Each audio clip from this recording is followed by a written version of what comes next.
Hi, welcome. Um, I'm continuing to demonstrate weaving the raven's tail and talking about history, particularly history of the Northwest Coast wool mountain goat chief's robes. And I'm weaving a raven's tail, and that was one of the earliest styles of those chief's robes.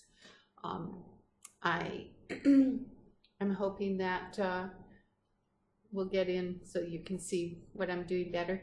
But usually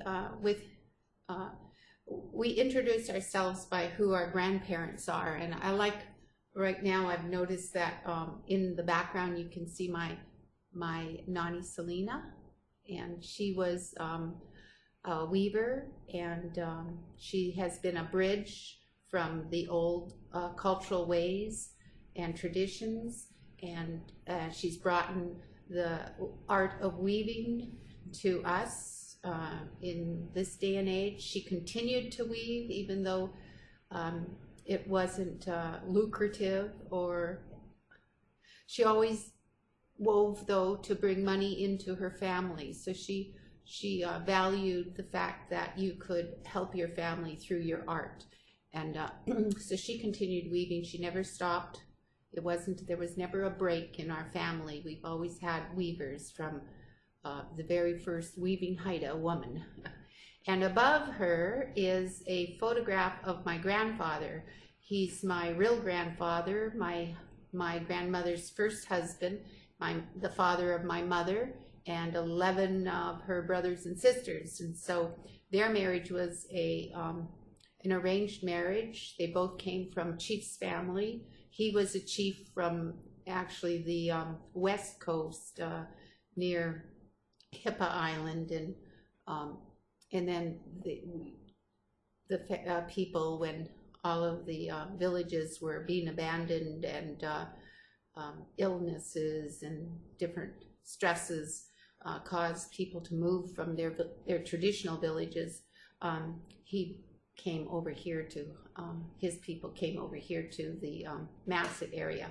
So, but they were always that family. His family and my Nani's family were always traditional marriage partners. He's, of course, a raven, and she's an eagle. And anyway, I noticed that they were there, and I wanted to say something about them.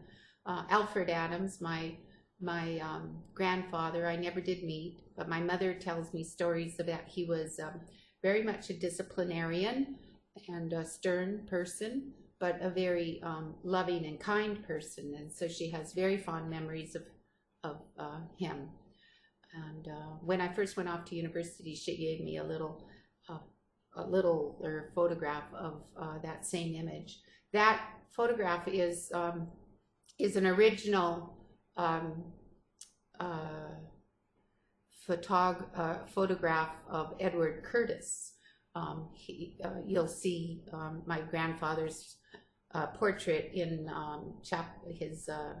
his portfolio 11, I think it is, and I think it's called Massett Man or something like that. Anyway, I'm going to continue weaving and speaking on the histories and of this coast, and specifically of the textiles as well as the Haida experience with those textiles.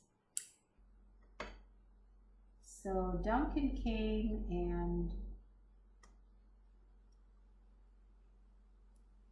and came to convert us into Christianity, and he had quite a lot of trouble with the chiefs and the medicine men. The Haida called the medicine men skagas, and so of course they saw the missionaries as infringing on their powers, and even their political powers over the people in the areas. So, and they did eventually erode the power of the Skaga and the power of the shaman system within our society. But then, for the Massett people, there was a Hudson Bay store established here in Massett, and I think that was in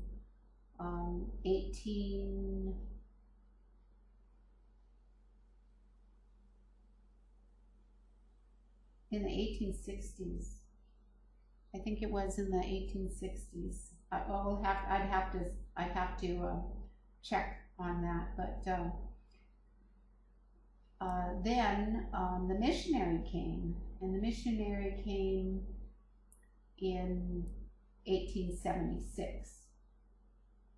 Yeah, so it was almost 100 years before people came to our land to be residents within our territories and try to change our ways. So that was a good 100 years. And within those 100 years, we had our stories, we had our traditions, we had our big houses, and those things didn't change. So it was quite a long time before, after we were documented to exist, those people didn't come to change us for at least 100 years. So we benefited for a long time in maintaining our traditions and our way of life. And I think that's what also helped us to hold on to our art for so long, and we still have our art to hang on to, because during that trade session, from the very beginning, we noticed that the people were interested in our art, and so we not only brought furs out, but the traders also brought back to Boston and to the East Coast cities what they called artifacts and curiosities. And so there were right away people started collecting our art, and so that of course made us encouraged to continue to do our art. And no longer was it the chiefs and the clans that were the artists' clientele. It was now the people in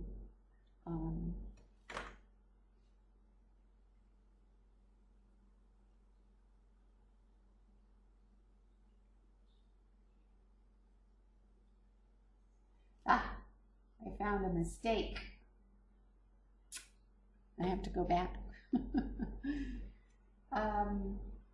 Yeah, so it's important to watch these geometric patterns, because you don't want to have to go back too far.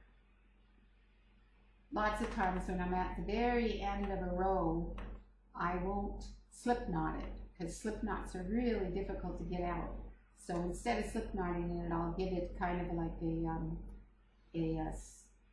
instead of overhand knotting it, I will give it a slip knot, so that it can easily get out if I need to go back. And lots of times, like right now, I noticed that I made a mistake on this pair, because I came along here and I didn't have what I should have had on that row. And so anyway, so I slip knotted at the end so that I wait until I bring the next pair, and if I don't find any mistakes, then I will knot it nice snug overhand knot. But anyway, going back is important. You can't with geometric patterns, you cannot keep a mistake in there, or else it'll throw the whole pattern off. So it was right here where I made that mistake. I have over 4 black, and I needed to do over 4 blue. And then over 4 black, over 4 black. Going back is a really important part of this art. I also wanted to talk to you about, I'm Z twining. And the majority of Raven's-tail weavers along our coast, they S-twine.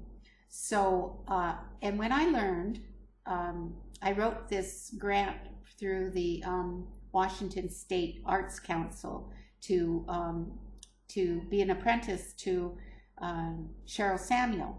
My mother had wove with her, and she said, you should go to weave with Cheryl.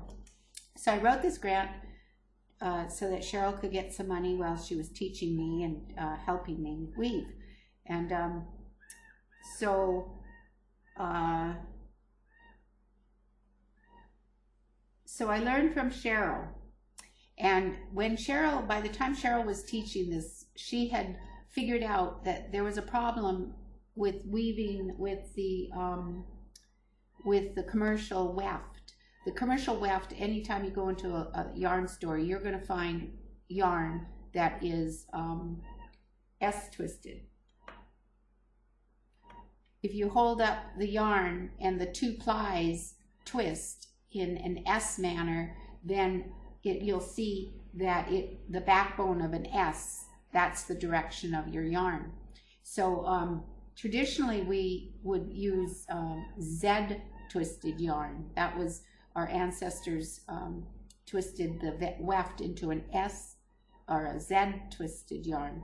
And so we traditionally Z-twined or Z-weft. Well, when Cheryl started teaching the Raven's Tail, or doing the Raven's Tail, she was Zetting, because she had interviewed Jenny Clonault, and she'd written a book about the Naheen. And all Naheen weavers of the past, and all Raven's Tail weavers of the past, always, you could tell they Z-twined. That was a traditional way of handling the wool in the construction of these robes, these northern geometric robes, as well as the northern Naheen robes. All of the weavers, every garment you find in a museum, you're going to see that they're, take a close look and you'll see that they're Z-twined. Well, I learned from Cheryl, who figured out that the S-twined weft, commercial weft that we can only get, now we get in the grocery, or in the store, the yarn stores, they always have the S twist to them. So then she started noticing that it was gonna unwind at the end of carrying the row all the way across, and that eventually, if she's handling it Z, she's going to unwind the S-twisted commercial weft. And so she saw that, and so she thought, well, how can I get around that? So she started teaching and doing the S twine. So I'll show you an S twine. So here's a two-color, and there's the blue is going to the back of these four warps, and the black is in the front. So the front one goes over the back one, and then behind the two warps and up, right? Well, that's an S twine. And so now a Z twine is how the ancestors did it. So this black one is the front one. It's going to go under that back one and then to the back. See, so, but for the pattern, it makes no difference. Your pattern is going to come out the same, whether you S-twine or you Z-twine. So from a distance, it's going to look exactly the same, and it's going to feel the same too. So there's, but the only difference is that you're less apt to unravel an S-twisted commercial weft than you would with the, if you handled it in an S manner, you're less likely to untwist that. But if you handled it in the ancestors' way, it would maybe untwist that S-twisted weft. So, so a lot of weavers along our coast now because they're dealing with commercial S-twisted yarns, they S-twist. So they're S-twining. And if you notice, I'm not S-twining, I'm Z-twining. I'm Z-twining like my ancestors. So the first few years that I was teaching like I learned with the S-twist yarn, and that was no problem. And then I heard from the grapevine there was another weaver, and he kind of I heard that he had been talking bad behind my back, and he said that I was S-twisting as if it was a terrible thing to do. And I thought, well, let me try the ancestors' way, instead of, bulking. And I was thinking, well, that's a consideration. So then I thought, I'll try the Z-twisting way. And oh my gosh, it was like such a change. I don't think it changed the look of my weaving, but it changed how fast I was going, how comfortable I was at my twining. So the S-twist was different than our ancestors, and then I tried the Z-twisting of our ancestors, and I just loved it. And so sometimes it's good if you get criticism. It's good to stare that criticism right in the face and say, well, let's try a different way then. If there was a different way, then let's try that. And I did, and I really liked the ancestors' way. So it's good to be humble, and it's good to be open-minded. And so that was a silver lining of some gossip that I'd heard about me. It improved my weaving. Anyway, okay, thank you.